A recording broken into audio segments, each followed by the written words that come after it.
सबसे पहले वॉइस क्या होता है, ठीक है ना। तो वॉइस क्या होता है, इससे हमें बस दो चीज पता चलता है। कितना चीज पता चलता है? दो चीज।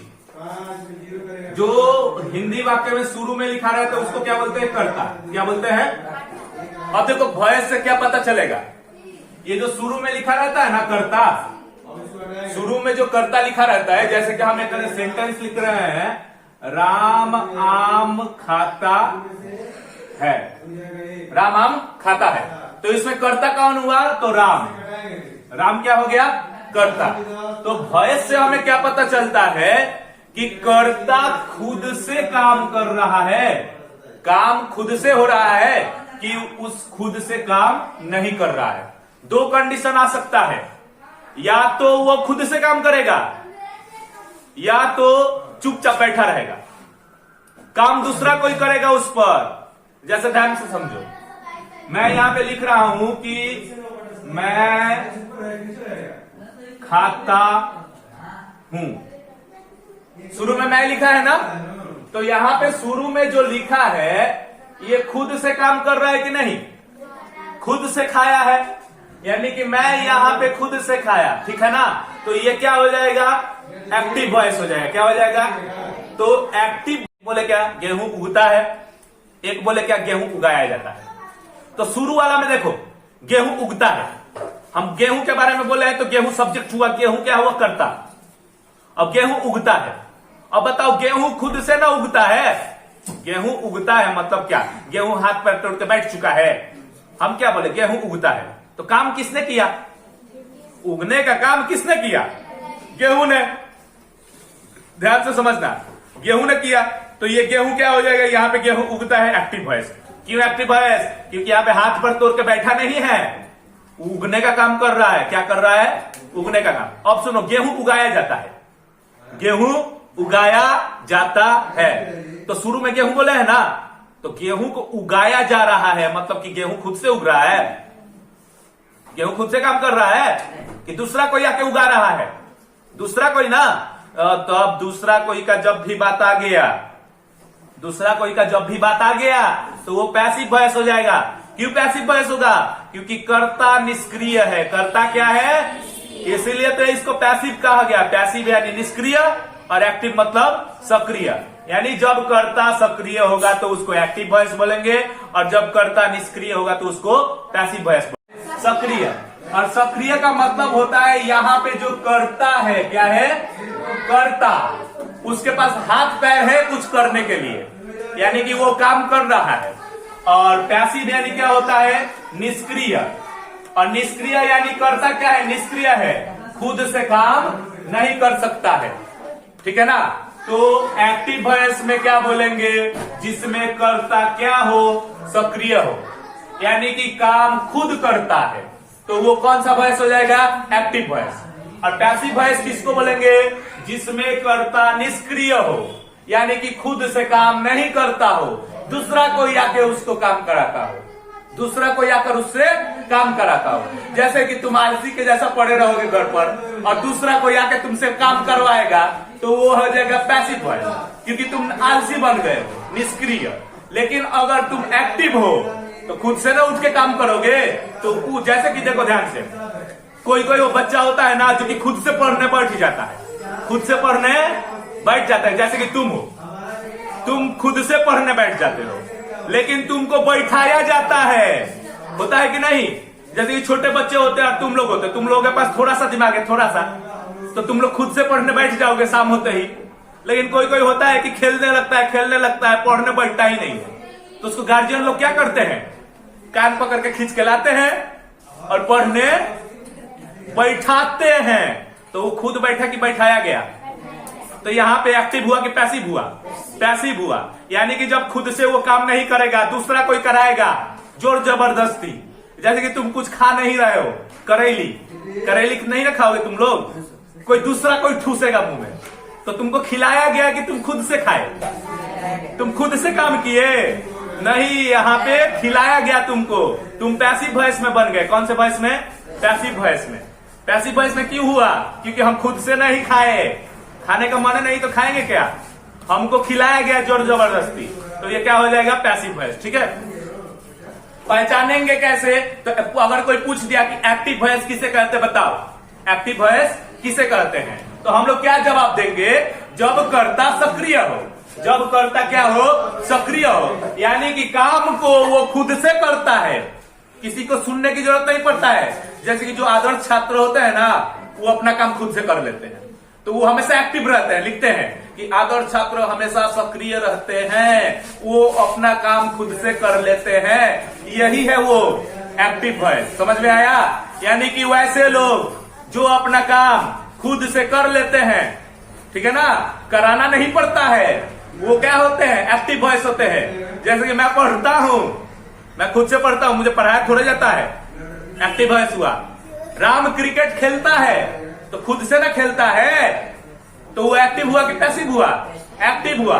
लेकिन राम को खिलाया जाता है, राम के पास खेलने के लिए हाथ नहीं है, खेलना जानता ही नहीं है, उसको खिलाया जा रहा है, तो क्या हो जाएगा, पैसिव वॉइस। ठीक है, तो बोलेंगे कि एक्टिव वॉइस में जिसमें कर्ता सक्रिय हो, काम को खुद से करता है, उसे एक्टिव वॉइस कहते हैं। पहचानने का तरीका सुनो, कर्ता के बाद कर्म रहेगा, ठीक है ना, कर्ता के बाद कर्म रहेगा, उसके बाद क्रिया रहेगा। तो इसमें हम लोग बोलेंगे क्या कि कर्ता खुद से काम करेगा, और क्रिया में डायरेक्ट है, खा, गा, ये सब रहेगा।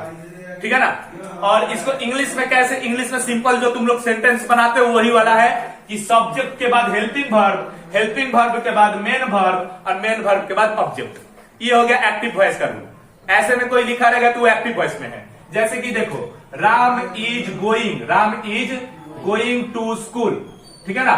तो राम शुरू में है, ये सब्जेक्ट हुआ, इज यहाँ पे हेल्पिंग वर्ब हुआ, गोइंग यहाँ पे मेन वर्ब हुआ, और ये ऑब्जेक्ट के रूप में काम करेगा। तो ये क्या हो गया, subject plus helping verb plus main verb plus complement, ये क्या हो जाएगा, ये एक्टिव वॉइस में है। जैसे कि देखो, Ram has red a book, ठीक है ना।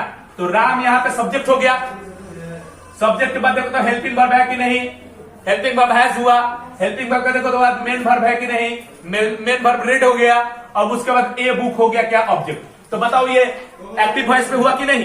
तो एक्टिव वॉइस में इंग्लिश में लिखने का रूल क्या है, शुरू में सब्जेक्ट, उसके बाद हेल्पिंग वर्ब, उसके बाद मेन वर्ब, उसके बाद क्या, ऑब्जेक्ट। शुरू में subject, helping verb, main verb, object. ये क्या हुआ, एक्टिव वॉइस का स्ट्रक्चर हुआ। एक्टिव वॉइस का स्ट्रक्चर क्या होता है, शुरू में सब्जेक्ट, उसके बाद हेल्पिंग वर्ब, उसके बाद मेन वर्ब, उसके बाद ऑब्जेक्ट। ऐसे में कब बनाओगे तुम लोग, जब वो खुद से काम करेगा तब। जैसे मैं खा रहा हूं, तो इसको कैसे बनाएंगे, सब्जेक्ट के बाद हेल्पिंग वर्ब लिखेंगे, उसके बाद मेन वर्ब लिखेंगे, उसके बाद ऑब्जेक्ट लिखेंगे। आई एम ईटिंग, ठीक है ना। अब देखो एक्टिव वॉइस खत्म, अब पैसिव वॉइस। पैसिव वॉइस में क्या होता है, काम खुद से नहीं कर पाएंगे, दूसरा कोई काम कराएगा। जैसे कि मैं खा नहीं सकता हूं, मेरा हाथ में चोट लग जाएगा तो मैं खा सकता हूं, तो कब क्या, मेरी मम्मी आके मुझे खिलाएगी, ठीक है ना। तो ये क्या हो जाएगा, पैसिव वॉइस। मेरा पैर टूट जाएगा तो मैं चल सकता हूं, दूसरा कोई आके मुझे चलाएगा, तो ये क्या हो जाएगा, पैसिव वॉइस। यानी कि पैसिव वॉइस कब होगा, जब खुद से काम नहीं कर पाएंगे, दूसरा कोई आके काम कराएगा। जैसे कि मेरे द्वारा खेला जाता है, ठीक है ना, इसमें द्वारा लग जाता है, क्या लग जाता है, पैसिव वॉइस को पहचानने का उपाय क्या है, द्वारा लग जाता है। लेकिन कभी कभी ऐसा भी सेंटेंस आएगा जिसमें कि द्वारा नहीं लगा रहेगा। जैसे कि गेहूं उगाया जाता है, गेहूं उगाया जाता है, इसमें द्वारा कहां लगा है, बोलो तो, द्वारा लगा है, फिर भी कैसे पहचान पाएंगे। अब बताओ कि गेहूं खुद से उग रहा है कि दूसरा कोई उगा रहा है, दूसरा कोई उगा रहा है तो पैसिव वॉइस हुआ। और गेहूं उगता है तो यहां पे गेहूं खुद से उगा। जैसे पेड़ पौधे बड़े होते हैं तो खुद से बड़े होते हैं, और दूसरा कोई जब बड़ा करेगा तब वो ना पैसिव होगा। जैसे कि हमको हम खेलते हैं और हमको खिलाया जाता है, हम पढ़ते हैं, हमको पढ़ाया जाता है। मैं बैठता हूं और मुझे जोर जबरदस्ती बैठाया जा रहा है, मैं बैठता हूं, वो हो जाएगा एक्टिव वॉइस, और मुझे जोर जबरदस्ती बैठाया जा रहा है, ये क्या हो जाएगा, पैसिव वॉइस। यानी जब काम खुद से नहीं होगा तो वो क्या बोलते हैं, पैसिव वॉइस। अगर कोई पूछेगा पैसिव वॉइस क्या है, क्या बोलोगे तुम लोग, जब काम खुद से नहीं हो पाएगा, जब हम लोग सरेंडर बोल देंगे, क्या बोल देंगे, सरेंडर, कि हम लोग काम नहीं कर सकते, दूसरा कोई आके काम करेगा, तो वो कौन सा वॉइस हो जाएगा, पैसिव वॉइस। जब कोई काम दूसरा कोई करता है तो वो क्या हो जाता है, पैसिव वॉइस। तो पैसिव वॉइस में हिंदी में कैसे पहचानेंगे कि क्रिया के साथ जाता और तब है। जैसे खेला जाता है, पढ़ा जाता है, सोया जाता है, राम के द्वारा सोया जाता है, गेहूं उगाया जाता है, तो जाता है लग गया कि नहीं? काम तो रहेगा ही, लेकिन साथ में जाता है भी आ जाएगा।